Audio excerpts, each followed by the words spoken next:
gouvernement auprès de la communauté urbaine de Douala, Monsieur le recteur de l'Université de Douala, distingués invités, chers collègues, mesdames, messieurs.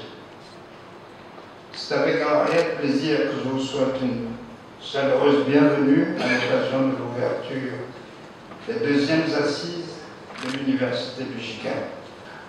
L'année dernière, ici même, nous avons ensemble commencé cette belle aventure, dont la mission est de doter le patronat camerounais d'un campus dédié à la formation des managers.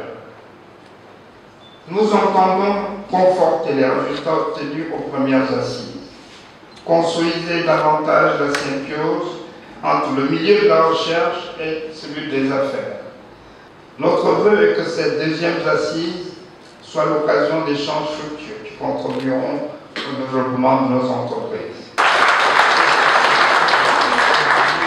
Mesdames et messieurs, l'Université du JICAM, en sa deuxième édition, qui nous réunit ici ce jour, répond à l'appel d'une dynamique et à l'évidence d'un besoin.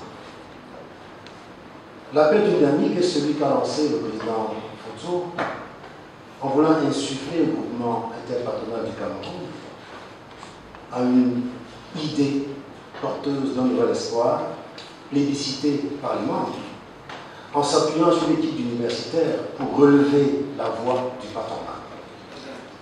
L'évidence d'un besoin est celui du renforcement des capacités des hommes et des femmes qui ont choisi la création de richesses pour contribuer au développement de notre pays, je veux parler des entrepreneurs.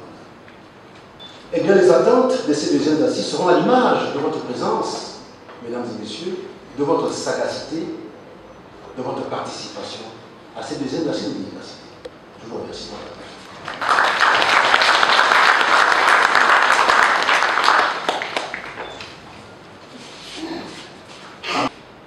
L'organisation d'une seconde édition de l'Université du JICAM augure, si on était encore besoin, la volonté du patronat d'être la tête de proue pour l'épanouissement de l'environnement économique du Cameroun.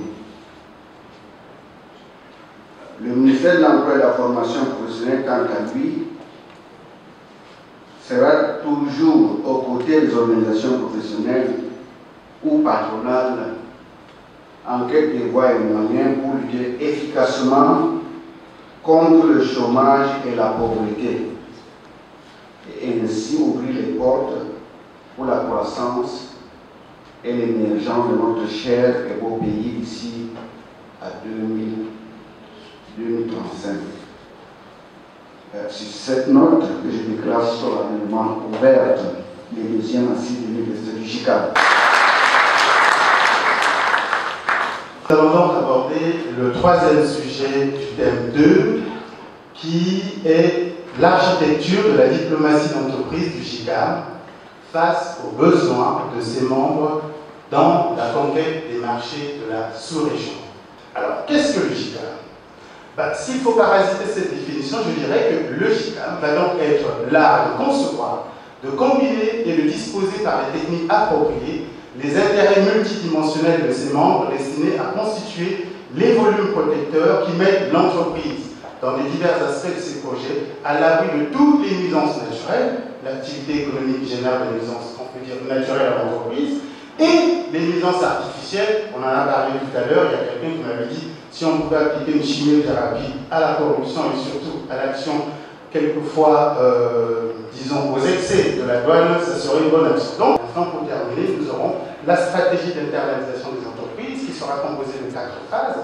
La première phase consacrée au pilotage des acteurs formant l'équipe des diplomates. La deuxième consacrée aux filières, à structurant en priorité, aux objectifs et actions opérationnelles prévus par filière au secteur. La troisième consacrée à l'appui aux entreprises en insistant sur les PME et les très petites entreprises. Et aussi la phase 4 qui sera dédiée aux actions à mener pour favoriser la coopération inter-entreprise et aussi l'attractivité du Cameroun. Je vous remercie de votre attention.